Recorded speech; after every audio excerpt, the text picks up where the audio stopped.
다음 주인 8월 11일 목요일부터 매주 목요일에 3시간씩 강의하게 되는 여름 특강에서 사용하게 될 교재는 에릭 프롬이 지은 사랑의 기술입니다.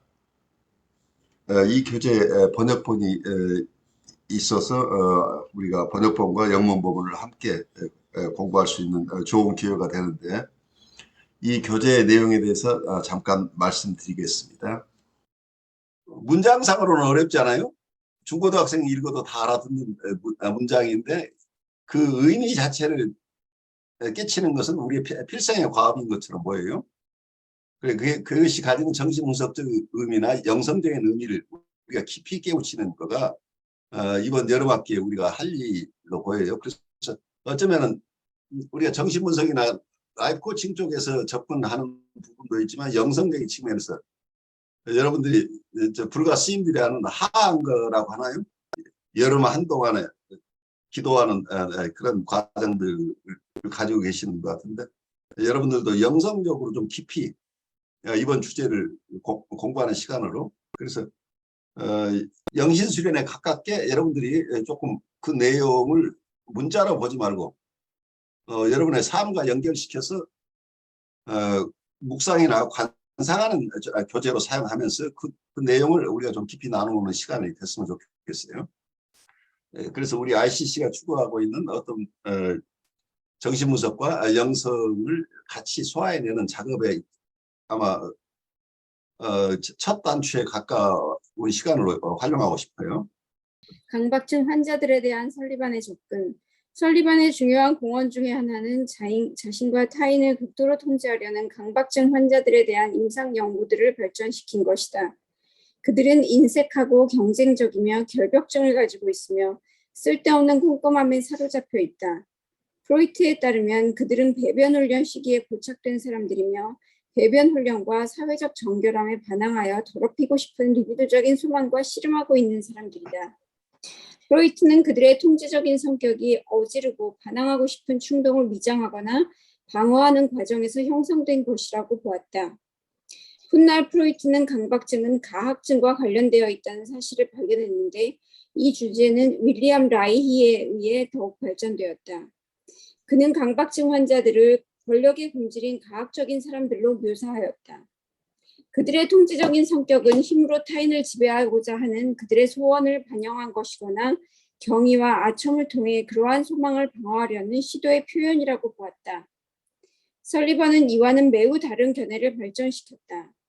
그는 강박증 환자의 통제하려는 욕구를 학문기적 숭해 및 권력에 대한 욕구에서 나온 1차적 가학증의 표현으로 보지 않았다. 오히려 그는 그러한 강박증 환자의 욕구가 앞으로 발생할지도 모르는 모욕이나 불안을 미리 통제하려는 데서 비롯된 것이라고 보았다. 설리반은 강박증 환자들이 위선적인 가정에서 양육되었다는 사실을 발견하였다. 그들의 부모는 그들에게 자신들이 그들을 매우 사랑하고 있으며 그들을 구타하고 모욕을 주는 것도 다 그들을 위해서라고 말하곤 했지만, 실제로 그 부모들은 신체적으로 정서적으로 자녀들을 잔인하게 학대했다. 설리반에 따르면 강박증 환자들은 매우 혼란스러운 훈육을 받은 사람들이다. 그들은 타인과 교류하는 것을 두려워한다. 그것은 그들이 이유를 알지도 못한 채 일방적으로 불쾌하게 그 교류가 끝나버릴 것이라고 생각하기 때문이다. 그들이 권력을 원하는 것은 타인들을 무장 해제시켜서 자신의 안정감을 위협하지 못하게 하기 위해서이다. 프로이트 정신분석학의 정신내적 구조는 환자를 무시무시한 전투로 인해 찢겨진 존재로 간주한다. 위험스러운 충동은 분출하고자 하는 방어들은 그러한 충동을 완강히 방어한다. 그러한 내적 힘들 간의 소모적인 갈등은 만족스러운 삶을 창조할 에너지를 고갈시켜버린다. 환자의 행동은 무의식적인 내적 동기에 의해서 결정된다. 그러나 설리반의 대인관계 이론에서 환자는 타인 간의 안정된 관계를 확보하려고 노력하는 존재이다. 과거에 그들은 타인과의 관계 속에서 많은 고통과 치욕을 경험했으며, 현재 그들이 사용하는 안전작용은 대인관계가 가지고 있는 그러한 위험을 회피하기 위해 발달시킨 것이다. 그리고 이러한 활동이 일어나는 장소는 바로 환자와 타인과의 상호작용 아니다. 이 강박증 환자들은 여러분들도 많이 봤을 거예요. 강박적인 성향은 많은 사람들이 다 발견이 돼요.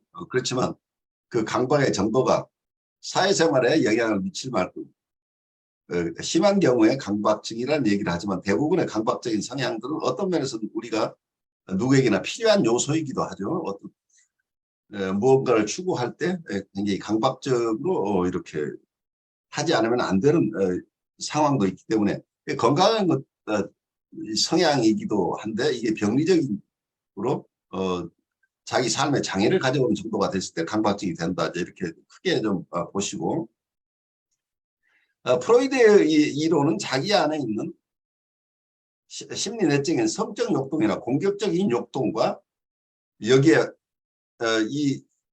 이러한 욕동이 함부로 드러나지 않도록 억압하는 구조 사이에 갈등이 평생 지속된다 보았는데 그래서 심리 내적인 싸움을 기본으로 본 거죠. 그래 인트로사이킥 컴플릭이라고 할까요? 자기 안의 싸움이 외부에 영향을 미친다 이렇게 본 거죠.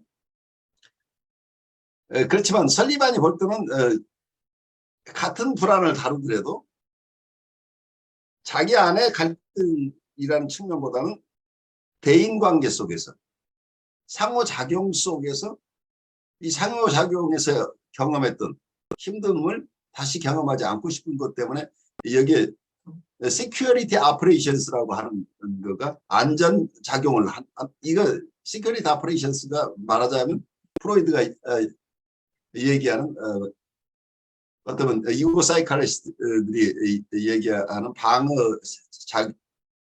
방어 메커니즘이라고 얘기하죠. 방어 체제.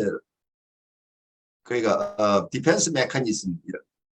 그 디펜스 메커니즘이라는 개념이 이 메커니즘의 개념이라고 하는 거 심리 기구의 메커니즘 자체도 어떤 작용인데 이걸 어떤 메커니즘으로 하는 이런 개념을 설리반은 굉장히 싫어했어요. 우리 심리 내적인 구조라는 거 하는 이런 것들을 피하고 싶었다는 거예요. 프로이드의 어떤 역동 이론이나 심리 기구론에 반대하는 측면에 있었던 거죠. 프로이드가 봤던 불안은 어쩌면은 자기 안에서 일어나는 불안이죠. 자기 신체로부터 발원하는 역동들이 의식으로 다가올 때 이 역동들을 그냥 그대로 방치했을 때 사회적인 비난을 받게 되는 이런 사회적으로 처벌을 받거나 하는 위험 때문에 심리 내적으로 이 초자가 이것을 방어하는 역할을 하는 거죠. 그리고 어떤 자아가 그걸 조정해내는 역할을 한다. 이런 우리 안에 심리 기구 간의 갈등이라는 개념을 가지고 있었는데 그러니까 불안이라는 것도 심리 내적인 갈등에서 오는 것이라고 봤지만 설리반은 가족 구조가 속에서 가족 안에서 일어났던 어떤 힘든 자기가 고통받았던 그 과거의 상황으로 다시 돌아가지 않고 자기를 지켜내기 위한 인터퍼스널한 쪽에서의 어떤 작용 이걸 시큐리티 아퍼레이션스라는 개념으로 본 거죠. 프로이드가 심리 내적인 작용에서 갈등이 생긴다고 봤다면 설리반은 대인관계 속에 있었던 갈등 구조 그래서 상호작용 속에 있는 갈등 구조 속에서 자기를 지켜내고자 하는 어떤 노력이 이런 시큐리티 아퍼레이션스 안전작용으로 발달했다 하는 거기 때문에 서로 보는 퍼스펙티브가 굉장히 다르죠. 하나는 우리 심리 내적인 쪽에 포커스를 맞추고 한쪽에는 환경에 포커스를 맞추는 거죠. 그래서 양쪽 다 같은 현상을 이해하려고 하는 노력이에요.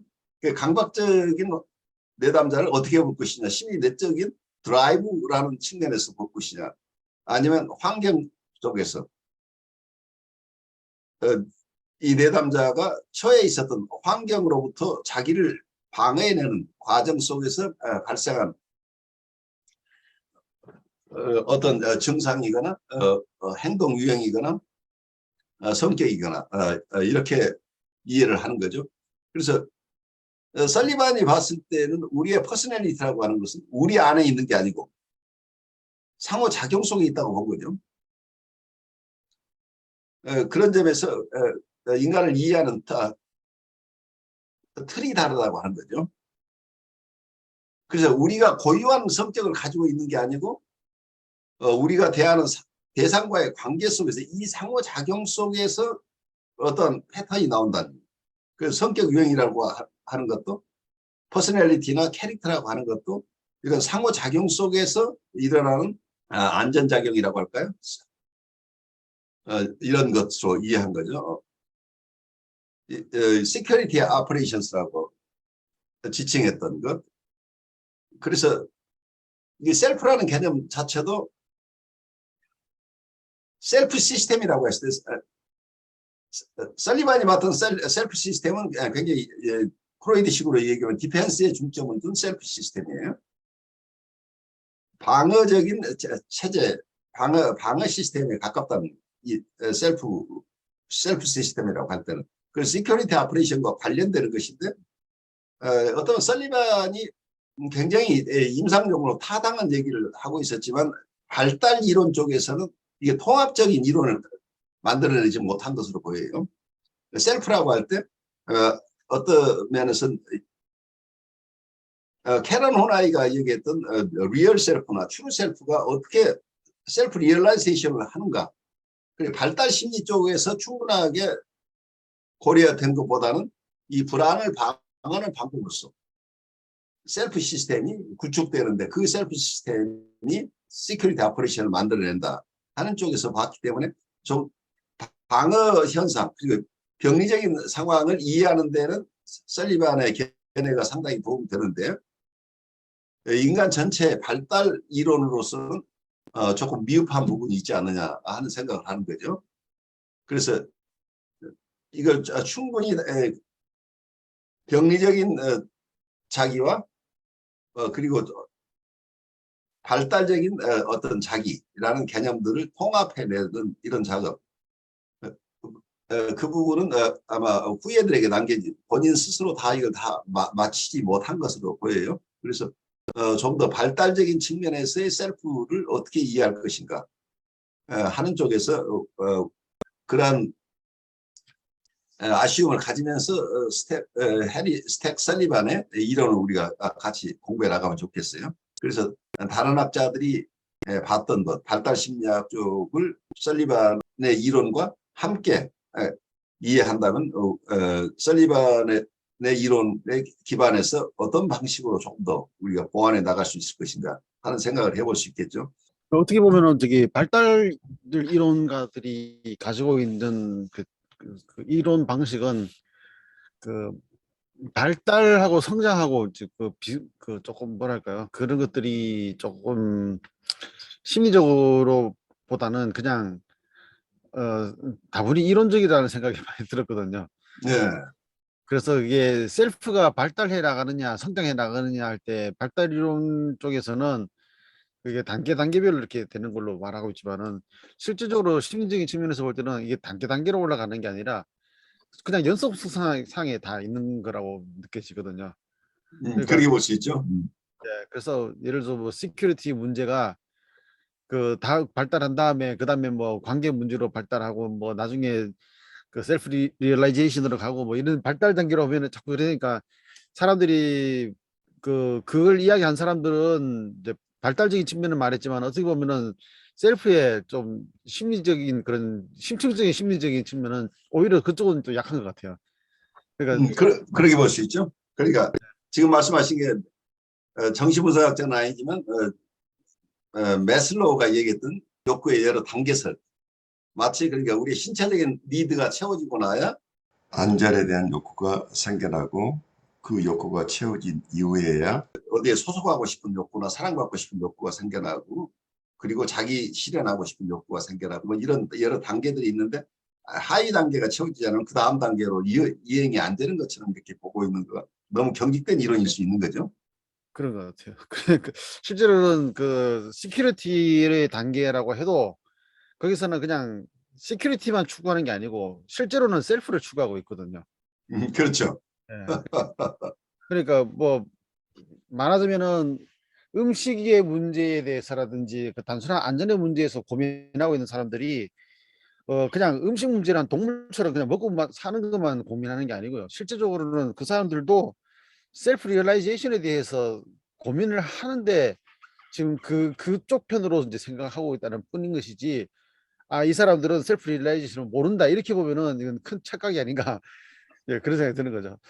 그러니까 접근할 때는 우리는 셀프 리얼라이제이션을 위해서 움직이는 사람들이라 하고 전제를 하고 들어가야 되는 것이지, 이 사람은 그걸 못하는 사람이다 이렇게 해버리면은 그 사람 접근하는 게 그냥 뭐 먹을 거나 주고 하면 오히려 그게 더 심리적으로 문제가 더 많이 발생될 수 있는 그런 상황이 되고 있다 생각. 아주 통합적인 견해로 보여요. 그래서 이 부분으로 나눠서 생각할 수 없는 게 찰스 브렌더가 얘기했던 현대 갈등 이론 쪽에서 보는 견해하고 지금 강 목사님 얘기하는 게 서로 어우러질 수 있는 거죠.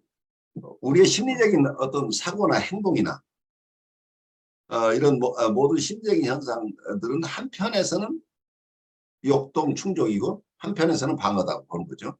타의병성이라고 보는 거죠. 그렇게 본다면 우리의 모든 행동 자체에 방어적인 측면과 역동 충족이 섞여 있다고 하는 것을 우리가 소화해낼 수 있겠죠. 그래서 어떤 발달 단계에 너무 성장 초기에 아이가 발달하는 과정에서 그런 기능이 어떤 시기에 가면은 좀 더 발달한다는 이런 과학적인 측면은 충분히 이해가 되는데, 성인이 된 사람을 너무 이런 이론적인 툴로서 이분은 발달 단계 고착이 어느 지점에 있어서 그 다음 발달이 안 되고 있다고 하는 너무 어떤 경직적인 태도로 이거 보는 것 자체도 우리의 obsession일 가능성이 있죠. 우리의 이론을 지키고자 하는 내가 이해하는 이론을 적용하고 싶은 강박적인 사고일 수도 있다는 얘기예요. 좀 더 플렉서블하게 봐야 되겠죠. 그분은 자기를 실현하고 싶어 하는 방법이 이거밖에 없다고 볼 가능성이 있는 거죠. 그래서 어쩌면 트루 셀프다, 리얼 셀프다, 아니면 폴스 셀프다고 하는 이런 개념들도 조금 완전히 분리된 개념이라기보다는 이런 종합적인 측면에서 좀 봐야 되지 않을까 싶긴 해요. 결국 어떤 폴스 셀프를 발달시키는 것은 사실은 트루 셀프를 보호하기 위한 측면이기 때문에 단순하게 방어적인만 아니라고 볼 수 있는 거죠. 그런데 어떤 면에서는 지나치게 방어적인 삶을 살다 보면 폴스 셀프, 그러니까 내가 쓴 마스크가 나라고 착각하는 상황이 이제 일어나 버리면 트루 셀프를 자기가 어디다, 원래는 이 트루 셀프를 지키기 위해서 자기가 폴스 셀프를 가져왔는데 트루 셀프가 어디에 갔는지를 잃어버려서 자기를 잃어버린 사람이 많이 생기다. 그런 점에서 이 셀프라는 개념도 우리가 좀 심층적으로 봐야 되겠죠.